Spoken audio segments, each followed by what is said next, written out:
I, 21F, hate my fiancé, 28M, more than anything in the world. What am I supposed to do? My wedding reception is happening right now. I lied to everyone that I'm feeling really sick, and hiding away in the bride's room.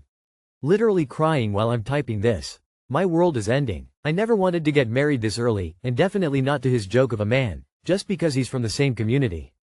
This was an arranged marriage, and this guy is a NRI. He'll be off to Australia for work, and I'll follow him once my visa falls through. I don't want to. I hate him, he is repulsive to me. His family are okay with me studying after marriage, but I'm not allowed to work.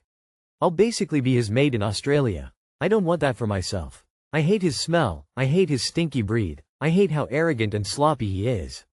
I despise his mom, I hate his dad. I wish his sister would get hit by a truck. I hate him so much, I'd rather unalive myself right now than marry him tomorrow morning. Please don't ask me how weddings work in India, I don't have the strength to explain it. I can't run away now, with all my relatives around. Who knows what my parents will do to me, if they find me or if I ever return. I just finished my education, I don't even have a job to support myself. All this because the doctor said my dad needs a angioplasty ASAP, and my parents want to see me married before he goes under the knife. My life is pointless and meaningless. And I hate this god-awful music that they're blaring in the wedding hall right now. I hate my lehenga. I hate my makeup. This is such a disgusting event. I have no one in Tohin. Oh god, my worthless Toher is at the door. What am I supposed to do now? Get to Australia and get a divorce. You'll have more freedom to do so there, and with your education completed you can get a job quite quickly. There are a lot of resources for women in most Western countries which should help you get on your feet ASAP. Good luck. Start planning your exit. I've done it. I was in a forced marriage and like you hated everything about him. His smell, his laughter. I kept wishing the fat bastard would die. Including all his family. I got caught first time when I tried running away. But the second time, I was successful. And now I am a free woman and no one has control over my mind, body and soul. If I can do this, you can too. Wait to get to Australia first. India is not a safe place for running away. I'm so sorry that you are going through this, it reminds me of my past life. Would you be safer in Australia? If you cannot get away now, make a plan for Australia and ask already for help there and what you can do to remain there. At some point, you will be trusted enough to get away. Start planning today, maybe after you get your education. Then you will have a way of supporting yourself and any children you may end up having. Horrible take. Marry him if you can't safely get away before the wedding, and once you're far away in Australia you can figure out how to get away. How long does it take to get citizenship there? Build community, get on birth control to make sure you aren't trapped with a child, use your opportunity to study to also maybe work part-time and put some money aside, or money that your husband gives you, etc. Divorce him and make your life there. I am sorry this is happening to you. In Australia, women have rights so you can divorce him and go your own way. I am sure they have women's shelters that can help you too. Once you're there, pack your passport and go. Very far away. How do I, 23F, get over his 25M size? I have no one I can talk to about this and frankly I'm ashamed of myself, so here I am. I recently started dating my boyfriend. We haven't done the deed yet, but yesterday we were making out and I ended up giving him a BJ. The problem is, his size. I mean, it's the smallest I've seen. Like I could fit the whole thing in my mouth, when hard. It's easy to say that size shouldn't matter, and that there are different things we could do to compensate, although sex toys aren't that accessible in our country. I'm just wondering, what if size does actually matter? What would I do? I actually really like him, although we haven't been dating long, but we've known each other for 5 years now and I can see myself marrying this guy. I just get in my own head about this one specific thing. I also feel terrible about the way I feel. Any advice on this would be highly appreciated. Honestly, you won't know if it's a problem until you try.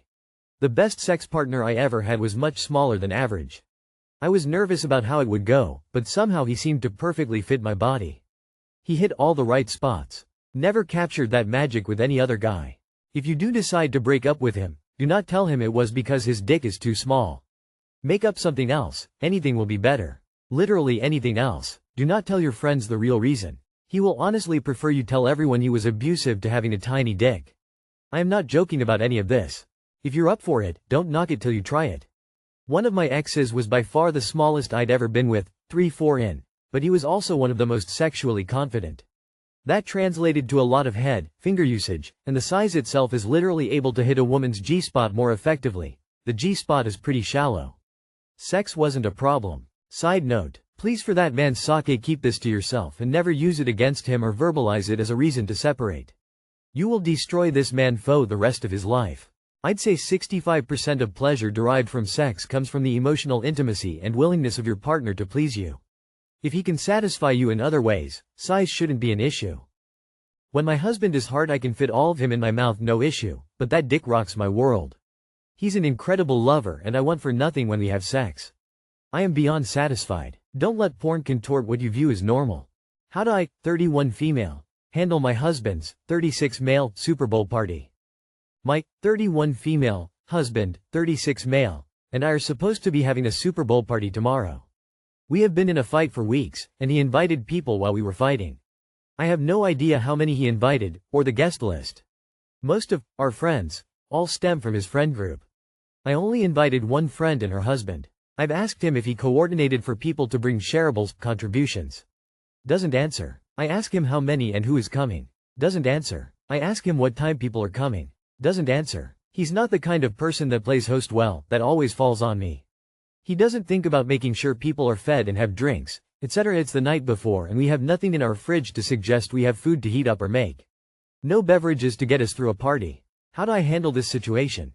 On one hand I'm tempted to let this party be a disaster, but on the other hand I'll be embarrassed if it is. Update. I had the courage to ask one of his best buddies if my husband told anyone to bring contributions and he said no. Second update, additional info, his friends all have wives that I am friends with. Half of them have kids. I don't know who's coming but I can't bank on it just being a guy's party. I'd cancel the invite to the only 2 people you invited and leave the house for the night. His party, his problem. If I were you I'd plan to attend a party elsewhere and leave him to it. We have been in a fight for weeks, and he invited people while we were fighting. I have no idea how many he invited, or the guest list. 1. You fight for weeks. 2. He doesn't care and decided to party anyway.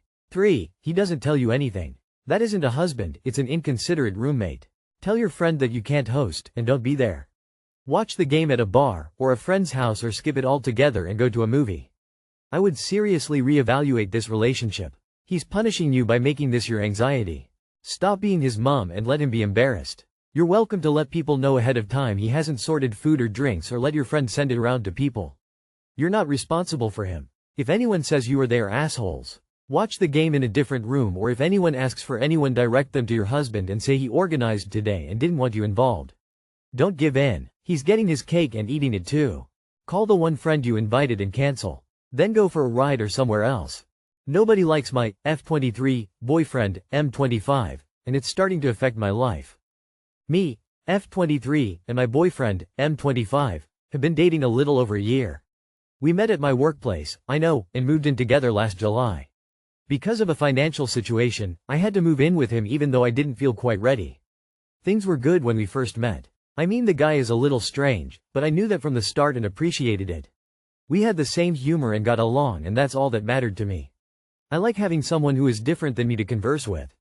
To preface, when my boyfriend is around me, he's either very shut in playing games or very excited to show me little Instagram memes and affection. However, when he began to meet my friends and family, he wouldn't put any effort in. He'd sit in the corner awkwardly silent, often looking pissed, and it would pique everyone's interest.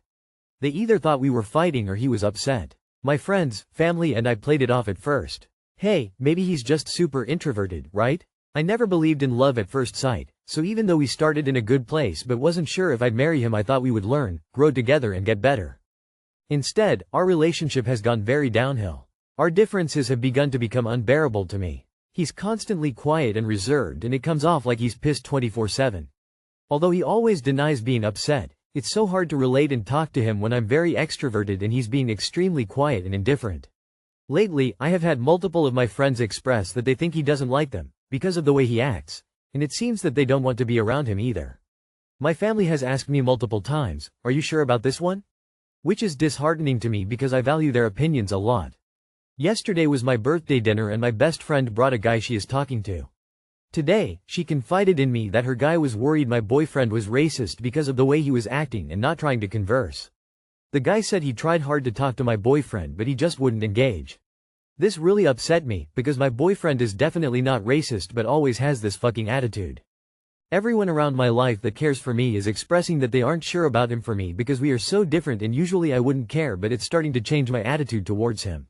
I'm so scared to tell him that I don't have feelings anymore and want to separate because having differences doesn't feel like a valid reason to break up. Last month, I tried to tell him that I want to live separately when our lease ends because living alone is something I value, and I was practically forced to move in with him due to finances. He cried and said he wouldn't have anywhere to go if I moved out, so I settled it by having different bedrooms in the same house when we move out. I know where this story ends and the obvious solution is to break up, but I don't know how to navigate it and I don't want to hurt him. I know I have to, but I have a huge problem with tense situations like these. I am so avoidant to hurt him that I contemplated moving back home as an excuse to break up with him, but I realized that would just ruin everything I have going for me right now. Any advice would be helpful. I just don't know how to talk with him about this sad face. This man is not your responsibility. If the relationship is not working for you, then go your separate ways. Do not get into another lease situation with him. If he doesn't have anywhere else to go, that's because he has not cultivated the relationships he needs in order to do so. Don't let him manipulate you into staying in his life. Have you asked why he does this? NGL him looking pissed and ignoring everyone is a huge red flag, and then him manipulating you into staying in the same house as him, along with you trying to avoid hurting him. This doesn't sound like a healthy or fulfilling relationship. You don't need a valid reason to leave a relationship you're no longer interested in. The fact that you don't have feelings and you're feeling so unhappy is reason enough. You don't have to justify it to anyone. Not every relationship is a match. Rip off the band-aid before it gets worse, just make sure to do it in a safe space. Be calm, gentle, but firm. Something like, I don't regret trying this relationship out, but I realized that we don't fit as a couple. I know you see that too, so let's move on and find people better suited to us. He sounds like he has a pretty bad form of social anxiety. Him being quiet around others is a coping mechanism to hide his insecurities and not stick out, that is backfiring. He isn't upset, but he is super uncomfortable and probably white-knuckling through these social situations because of his anxiety. He needs individual therapy and/or medication to attempt to deal with that. I was the same way with my ex-wife. She talked me into seeing a psychiatrist and found out I have a few mental illnesses that were the cause of it. Once I was on meds and got them balanced, she could not get me to shut up when we visited her friends or family. It was a complete 180 from how I was when we first met. Tell him you're really concerned about him and ask if he'd be willing to see a psychiatrist. Explain what you have seen with him when visiting friends and family. Don't bring up what they have said to you, otherwise he'll just blow it off, but if he truly loves you then he'll see a psychiatrist because of what you've seen with him.